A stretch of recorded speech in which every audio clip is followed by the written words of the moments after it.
창문에 비친 장면을 본 순간 손에서 휴대폰이 떨어졌습니다. 남편이 며느리와 웃고 있었거든요. 그날 이후 저는 모든 걸 기록하기 시작했습니다. 복수는 가장 고유한 얼굴로 시작되는 법이니까요. 은빛 기록 구독과 좋아요, 알림 설정 부탁드립니다. 영상 제작에 많은 도움이 됩니다. 살면서 가장 어리석은 결정이었다고 오순자육 13는 지금도 말한다. 아들 내외와 한 집에 사는 것. 그것이 전부의 시작이었다. 2022년 늦가을, 바람이 제법 쌀쌀해지던 그날.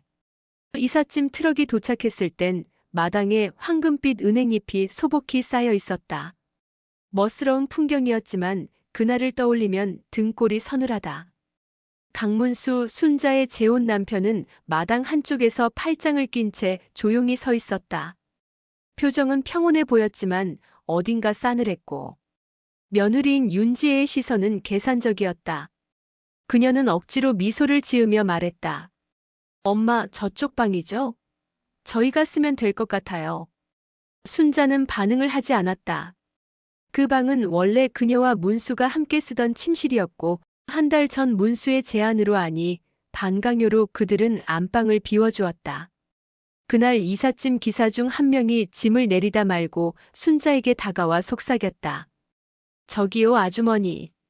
지금이라도 도망치세요. 저 여자 눈이 무서워요. 그 말에 순자는 고개를 돌렸고 그 기사 순식간에 트럭 뒷문으로 사라졌고 몇 분 뒤엔 창문으로 뛰어내리듯 사라졌다. 그땐 그저 이상한 사람이라 생각했다. 하지만 지금 생각해보면 그는 가장 먼저 진실을 알아본 사람이었다. 그날 저녁 네 사람은 식탁에 둘러앉았다. 불편함이 대화 대신 식탁을 지배했다. 아들 현우는 애써 분위기를 풀려 했지만 지혜는 시어머니인 순자에게 짧고 단호하게 말했다. 앞으로 저녁 설거지는 엄마가 해주시면 좋겠어요. 저는 요리하느라 손목이 아파서요. 말끝은 공손했지만 눈빛엔 명령이 있었다. 강문수는 아무 말도 하지 않았다. 그저 밥만 씹고 있었다. 순자는 고개를 끄덕이며 말했다. 네, 알겠습니다. 하지만 그 순간부터였다. 그녀의 마음 한가운데 작고 까끌한 돌 하나가 굴러들어온 건. 며칠이 흐른 어느 날 순자는 문득 깨달았다. 남편이 점점 자신과 눈을 마주치지 않는다는 것을. 밤마다 핸드폰을 들고 거실로 나가 조용히 통화를 한다는 걸.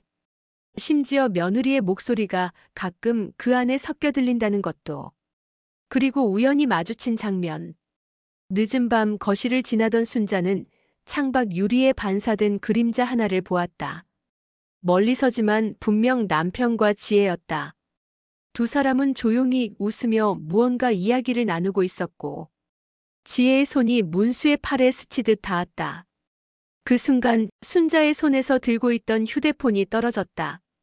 바닥에 부딪힌 소리에 두 사람은 흠칫 놀랐지만 아무 일 없었다는 듯 각자 방으로 흩어졌다. 순자는 그 자리에 멍하니 서 있었다. 다음 날부터 순자는 말이 줄었다. 아니, 그보다 눈빛이 달라졌다. 그녀는 혼자 있는 시간이면 낡은 노트에 무언가를 조용히 적기 시작했다. 집안의 구조를 그리기도 했고 방마다 설치된 CCTV 위치를 체크했다. 문득 지혜가 예전에 말한 말이 떠올랐다. 이 집엔 사각지대가 너무 많아요. CCTV 하나 더 달면 좋겠네요. 그 말을 남편에게 했을지도 모른다. 그리고 남편은 실제로 하나 더 달았다고 했다. 위치는 오직 남편만이 아는 듯했다. 순자는 의자에 앉아 조용히 미소를 지었다. 그러곤 노트에 또박또박 썼다. 감정을 믿지 말자. 증거만 믿자. 그날 밤 순자는 새벽 3시에 조용히 일어났다. 누군가의 핸드폰 알림 소리가 들렸다. 거실 소파에는 문수가 앉아 있었고 그의 휴대폰 화면에 밝게 빛나는 메시지가 떴다. 지금처럼만 해줘요. 고마워요, 아버님. 순자는 다시 조용히 방으로 돌아갔다. 등 뒤에서 심장이 두근거리기 시작했다. 이야기의 끝에 그녀는 자신에게 말했다. 지금부터 나는 관찰자가 된다. 오순자는 문득 생각했다. 자신은 이 집에서 가장 많은 일을 하지만 가장 적게 말하는 사람이라는 걸. 그리고 이제부터 가장 많은 걸 보게 될 사람이기도 했다. CCTV를 확인할 수 있는 태블릿은 남편 강문수의 책상 서랍 깊은 곳에 있었다. 며칠 전 문수가 외출한 틈을 타 조심스럽게 열어보았다. 처음엔 단순한 관심이었다. 하지만 궁금증은 무언의 확신으로 바뀌었다. 태블릿 화면을 켜니 익숙한 장소들이 떴다. 거실, 주방, 현관, 복도, 그리고 작은 방. 그 작은 방은 원래 그녀가 책 읽고 차를 마시던 공간이었다. 하지만 이젠 문수와 지혜가 자주 함께 있는 공간이기도 했다. 그날 새벽 모두가 잠든 시간. 오순자는 태블릿을 꺼내 재생 버튼을 눌렀다. 재생된 건 이틀 전 밤 11시 47분의 영상. 화면 속 두 사람은 분명했다. 문수와 지혜. 지혜는 소파에 앉아 있었고 문수는 그 옆에 무릎을 꿇은 채 무언가를 건네고 있었다. 목소리는 없었지만 표정은 분명했다. 그녀가 말했다. 괜찮아요. 그리고 살짝 웃었다. 순자의 손끝이 떨렸다. 하지만 재생 시간은 3분 46초에서 갑자기 끊겼다. 화면은 멈췄고 그 뒤로는 영상이 지워져 있었다. 파일이 삭제된 것이다. 순자는 침착하게 다시 메뉴로 돌아가 다음 날을 열었다. 이번엔 영상이 재생되지 않았다. 영상 전체가 비어 있었다. 다음 날 아침 순자는 거실 청소를 하며 눈치를 살폈다. 문수는 늘처럼 신문을 읽었고 지혜는 일찍 나간다고 아침을 건너뛰었다. 순자가 아무 말 없이 걸레를 짜자 문수가 말했다. 지혜가 요즘 많이 힘들어하는 것 같아. 우리도 좀 이해해줘야지. 그 말은 마치 경고 같았다. 순자는 고개를 끄덕였지만 눈은 미동도 하지 않았다. 며칠 후 순자는 동네 CCTV 설치업체를 찾았다. 남편이 달아놓은 카메라와 같은 모델을 요청했다. 업체 직원은 다소 의아한 표정이었다. 보통 이 모델은 녹화 영상이 외부 저장 없이 기기 내에만 저장되는데요. 삭제도 가능해요. 그래서 보안상으론 그리 좋진 않죠. 순자는 아무 말 없이 고개를 끄덕였다. 직원이 말을 덧붙였다. 그런데 혹시 다른 분이 영상을 지우고 있는 거 아닐까요? 그 순간 머릿속에 지혜의 미소가 떠올랐다. 하얗고 가지런한 이. 낯선 이가 아닌 가족 안의 침입자. 그날 밤 순자는 거실 한편에 숨겨진 각도를 찾기 시작했다. 누군가 일부러 사각지대를 만들었다는 확신이 들었기 때문이다. 테이블 아래, 장식장 뒤편, 창문 위 코너까지. 가림막처럼 어두운 공간들이 분명 존재했다. 그 사이 낡은 액자 하나를 들어 올렸다. 뒷면엔 작은 나사 자국이 나 있었다. 무언가 붙어 있었고 이제는 없어진 흔적. 순자는 속으로 중얼거렸다. 숨기고 지우고 왜? 며칠 뒤 집안에서 작은 파장이 일었다. 지혜가 순자에게 다가와 말했다. 엄마 혹시 CCTV 보셨어요? 순자는 눈을 피하지 않고 물었다. 왜요? 무슨 문제라도 있나요? 지혜는 애써 웃으며 말했다. 그냥요, 혹시 잘못된 오해 같은 게 생기면 곤란하잖아요. 아버님도 요즘 예민하시고. 그 말에 순자는 미소 지으며 고개를 끄덕였다. 그날 저녁 순자는 혼잣말처럼 말했다. 그렇지. 당신들이 예민할 이유가 있었구나. 다음 날 아침 문수가 출근한 틈을 타. 순자는 그의 서랍 깊은 곳에 있던 태블릿을 다시 꺼냈다. 이젠 지혜가 주로 사용하는 작은 방의 카메라 앞에 녹음기와 함께 자신만의 장치를 숨겨놓은 상태였다. 그리고 새로운 장면이 찍히기 시작했다. 지혜는 방 안에서 통화를 했다. 어머님이요? 아니에요. 바보 같으셔서 눈치도 못 채세요. 순자는 영상을 저장하며 조용히 다음 장면을 기다렸다.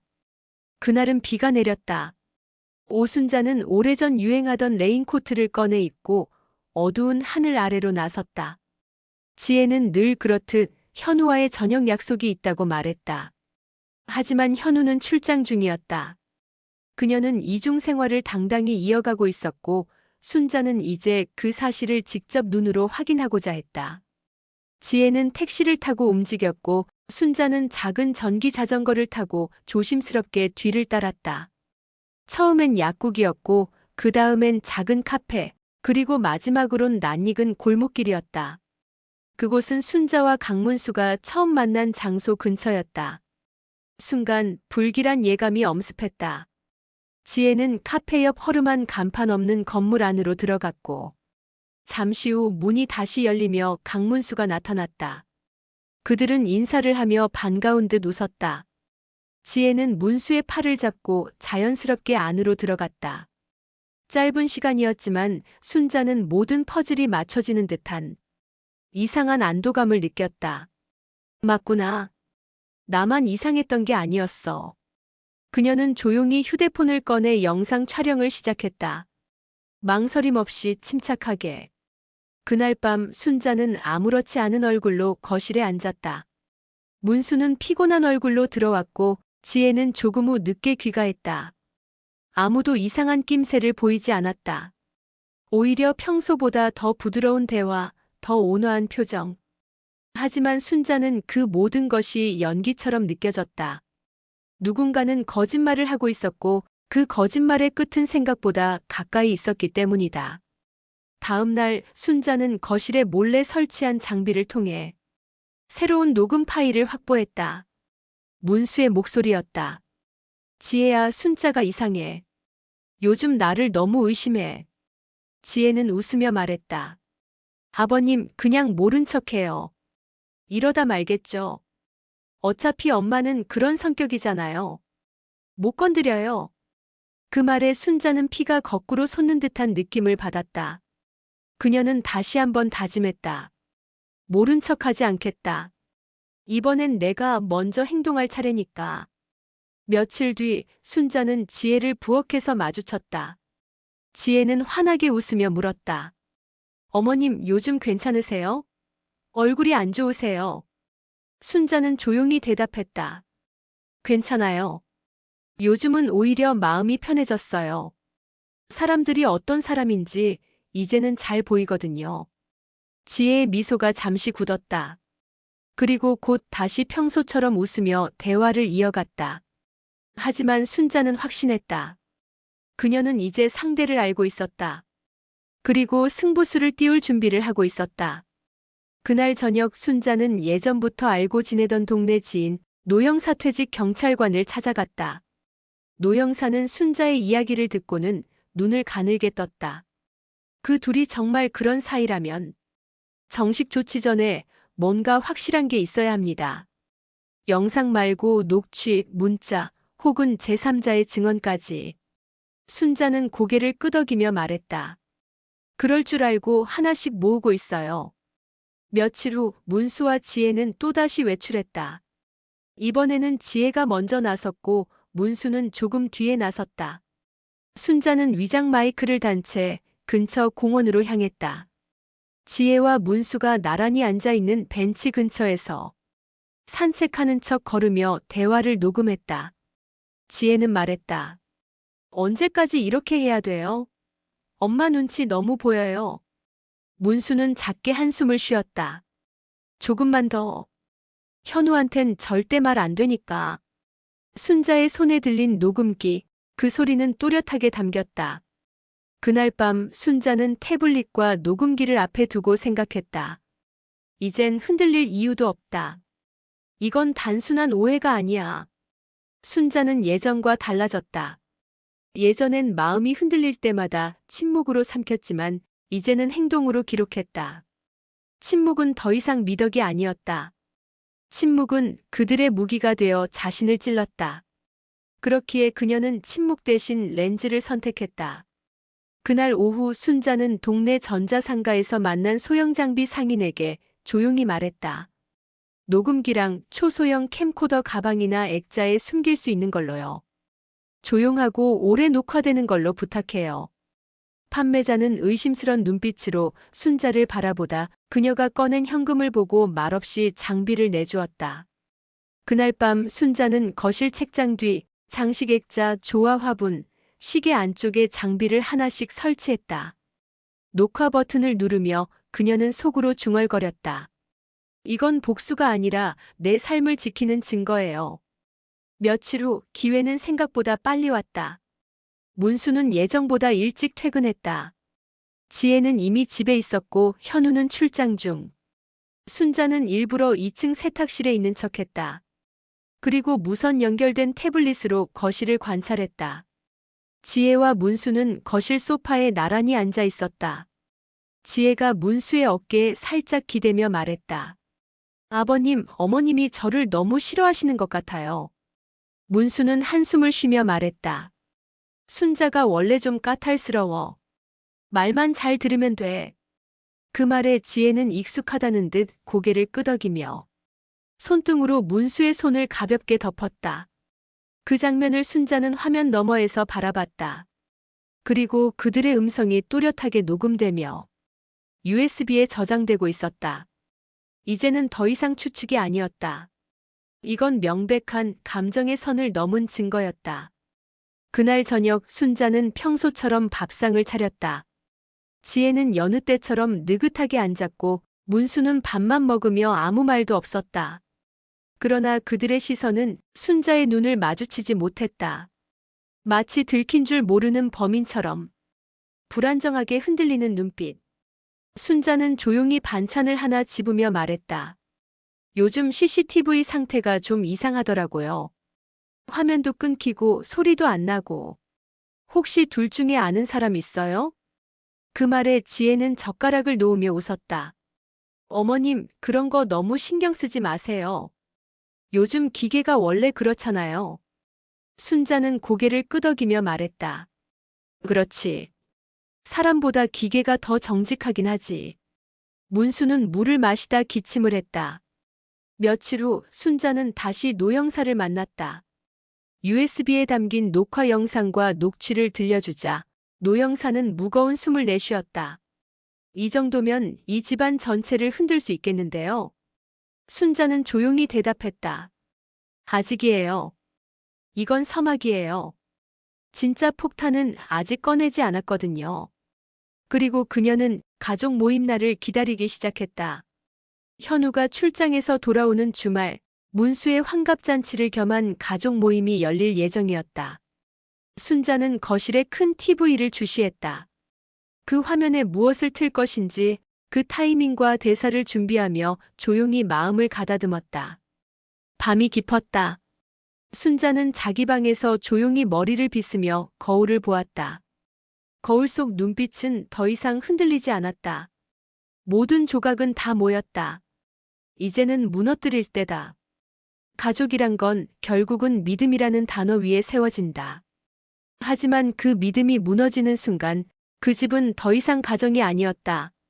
순자는 자료 정리를 위해 집 근처 도서관에서 매일 몇 시간씩 시간을 보냈다.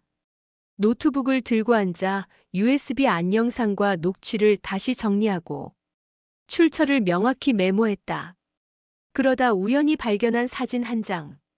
지방 신문 기사에 실렸던 지역 장학기금 행사 스냅이었다. 중앙에 서 있는 남자 강문수. 그리고 그 옆 20살 초반의 윤지혜. 그들은 어깨를 맞대고 웃고 있었다.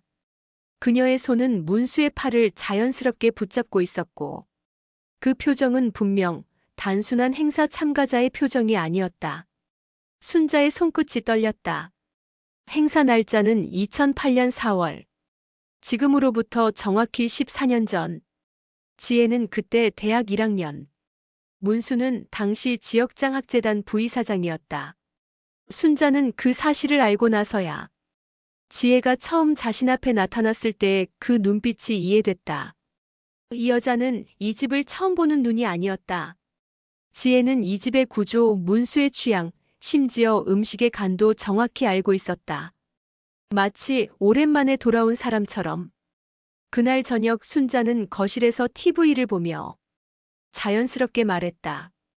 문수 씨, 2008년에 장학재단 일하셨죠?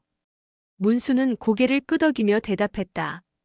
응, 그때는 꽤 바빴지. 왜 갑자기? 순자는 웃으며 말했다. 그냥 옛날 기사 하나 봐서요.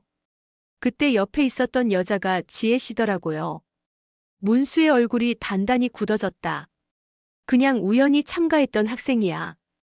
그땐 전혀 몰랐지. 지금 며느리가 될 줄은.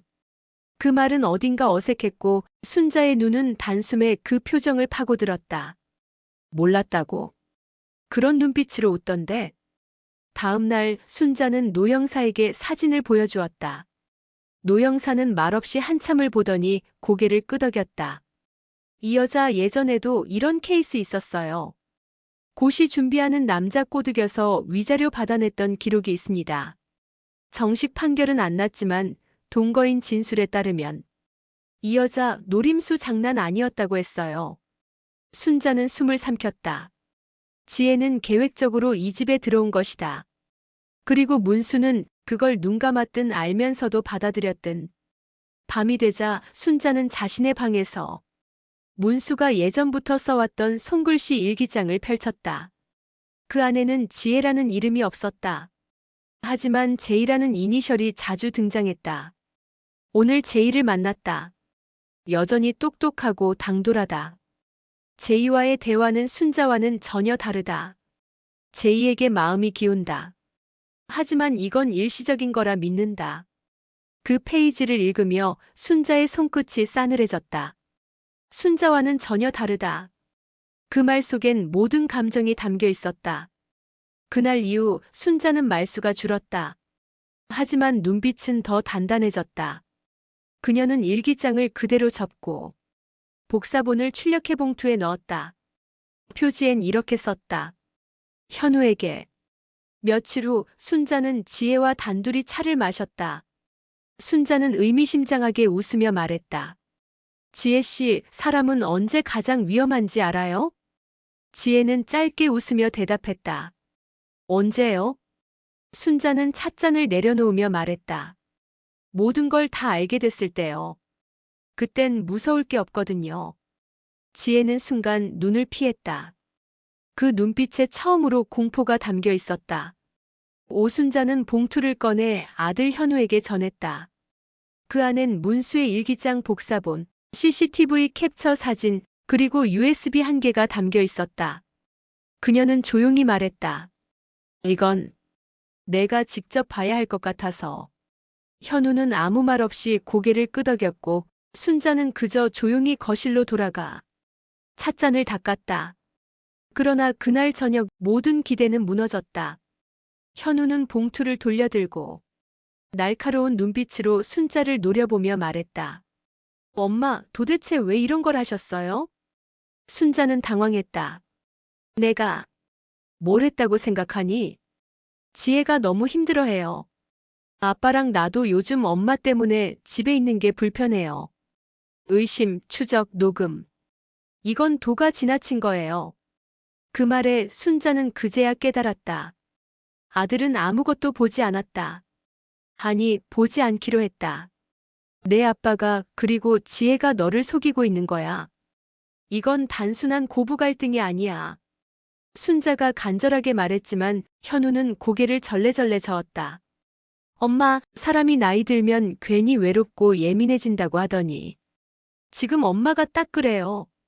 지혜는 엄마를 진심으로 챙기려고 애쓴 사람이에요.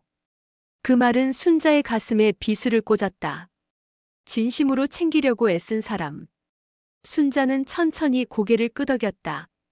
그래. 그러니까 내가 그 여자한테 홀린 거지. 현우는 목소리를 높였다. 그 여자라니요.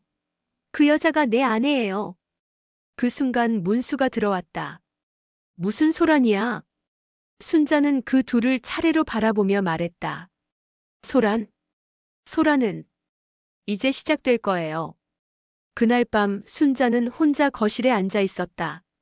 지혜는 방 안에서 남편과 조용히 이야기했고 문수는 술 한 잔을 마신 채 무거운 눈빛으로 순자를 지나쳤다. 순자는 아무 말 없이 소파에 앉아 거실 천장을 바라보며 속으로 중얼거렸다.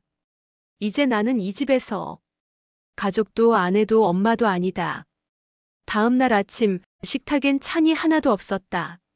순자는 음식을 만들지 않았다. 문수는 신문만 넘겼고 현우는 눈치를 보며 조용히 식빵 하나를 물었다.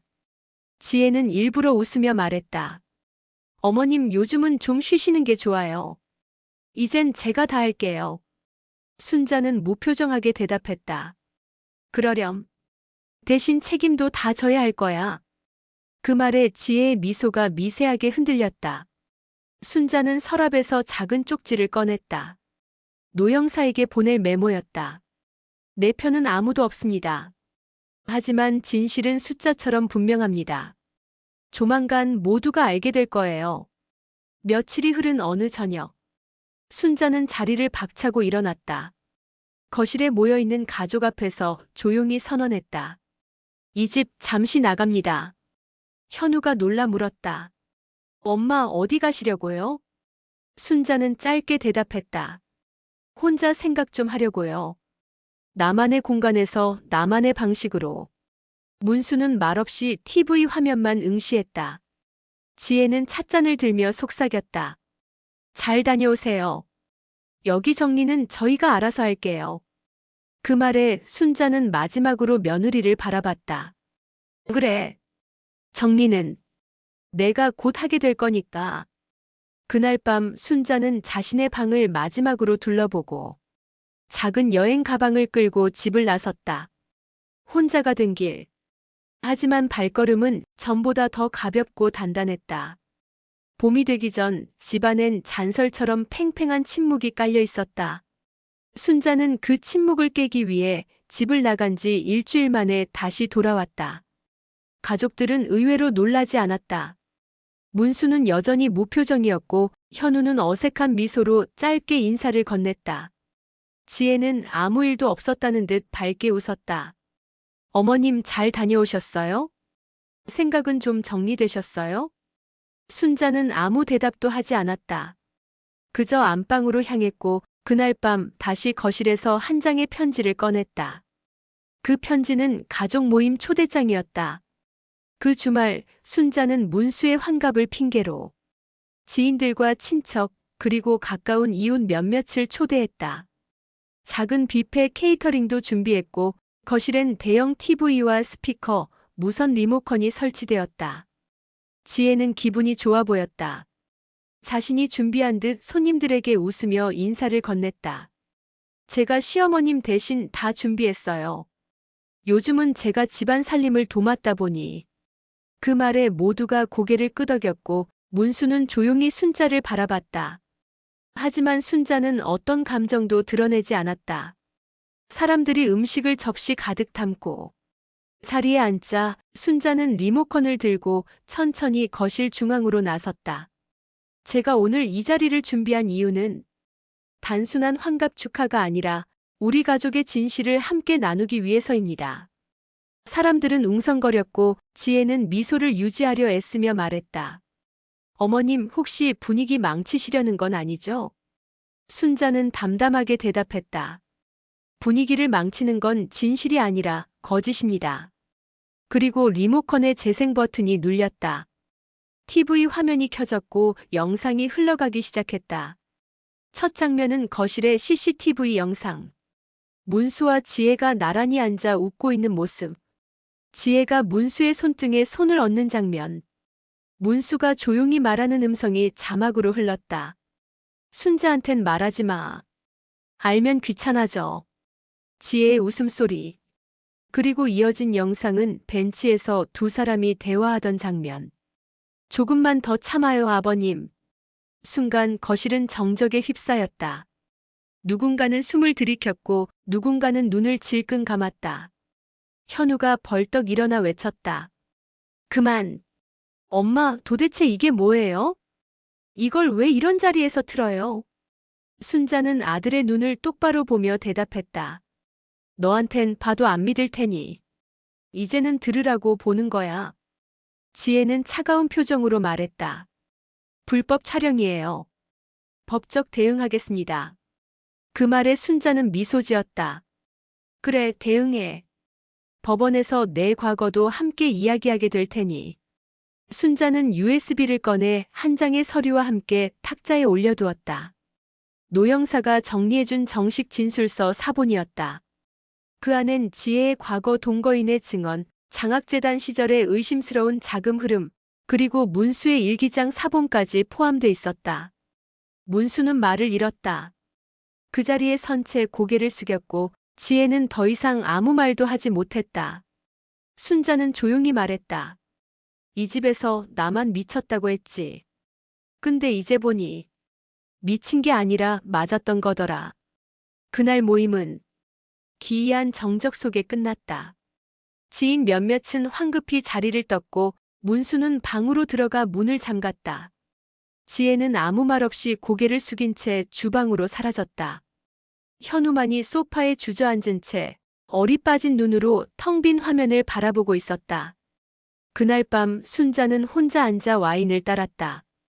오랜만에 맞는 자유로운 공기.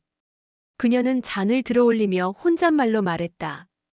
이제 시작이야. 내 인생은 이 집과는 상관없는 나만의 이야기로 다시 쓰여질 거니까. 모임이 끝난 뒤 그 집은 더 이상 가정이 아니었다. 웃음 대신 침묵이, 밥상 대신 벽이 자리를 차지했고 그 누구도 먼저 입을 열지 않았다. 첫 번째로 집을 떠난 건 윤지혜였다. 그녀는 짐을 싸면서도 끝까지 당당했다. 어머님, 이건 복수 같지만 결국 외로움의 발작이에요. 이런 식으로 가족을 망가뜨린 건 결국 당신이에요. 순자는 고개를 살짝 기울였다. 가족이 아니었던 사람들과의 결별은 망가짐이 아니라 정리야. 그리고 이건 복수가 아니라 진실이었어. 넌 그걸 견디지 못한 거고. 지혜는 대답 없이 문을 닫고 떠났다. 두 번째로 무너진 건 문수였다. 그는 방에 틀어박혀 술에 의존했고 며칠이 지나자 종이 한 장만 남기고 순자의 눈앞에서 사라졌다. 순자에게 나는 끝내 나쁜 사람이었네. 미안해. 내 인생도 이제 정리할게. 순자는 종이를 접으며 담담하게 중얼거렸다. 정리. 늦었지만 고마워요. 이번엔 내가 미안하지 않네요. 현우는 한동안 연락이 없었다. 하지만 한 달쯤 지난 어느 날 작은 서류 봉투 하나가 순자의 집 앞으로 도착했다. 현우 이름의 사과 편지와 문수의 개인 통장 사본, 그리고 법무법인을 통한 부동산 지분 이전 동의서가 함께 담겨 있었다. 엄마, 너무 늦게 봤습니다. 이제라도 진심으로 사과합니다. 지금은 이혼 소송 준비 중이고 아버지와의 관계도 정리 중입니다. 제 몫의 집은 엄마가 사세요. 순자는 깊게 한숨을 쉬었다. 기뻐서가 아니라 겨우 끝났다는 안도감 때문이었다. 며칠 후 순자는 낡은 가방 하나만 들고 집을 나섰다. 서울 근교의 작은 마을. 그녀가 젊은 시절 친구와 함께 꿈꿨던 작은 독립책방 겸 찻집. 그 자리에 은빛 정원이라는 간판을 달고 새로 시작한 공간. 책 사이에선 찻잔이 부딪히는 소리, 따뜻한 빛, 그리고 간간히 들려오는 그녀의 웃음소리가 있었다. 어느 날 단골 손님 한 명이 물었다. 사장님, 가족은 없으세요? 순자는 조용히 웃으며 말했다. 예전엔 있었어요. 근데 지금은 저 자신이 제 가족이에요. 제일 오래 남고 제일 덜 아픈 가족이죠. 손님은 고개를 끄덕였다. 그 말 참 좋네요. 저도 그렇게 살아야겠어요. 순자는 작은 일기장에 조용히 문장을 적었다. 가족이 나를 무너뜨렸지만 나는 다시 나를 세웠다. 이제부터의 삶은 내가 나를 지켜줄 차례다. 그녀는 펜을 놓고 창밖을 바라봤다. 햇살이 눈부셨다. 그리고 그 햇살처럼 자신의 삶이 다시 시작되었음을 느꼈다. 오늘의 사연 어떻게 보셨나요? 만약 여러분이 순자 씨였다면 어떤 선택을 하셨을까요? 복수는 통쾌했지만 진짜 중요한 건 스스로를 다시 사랑하는 법을 배운 순자의 용기였던 것 같습니다. 다음엔 더 짜릿하고 더 감동적인 사연으로 돌아오겠습니다. 은빛 기록 구독과 좋아요, 알림 설정 부탁드립니다. 여러분의 관심이 다음 이야기 제작에 큰 힘이 됩니다.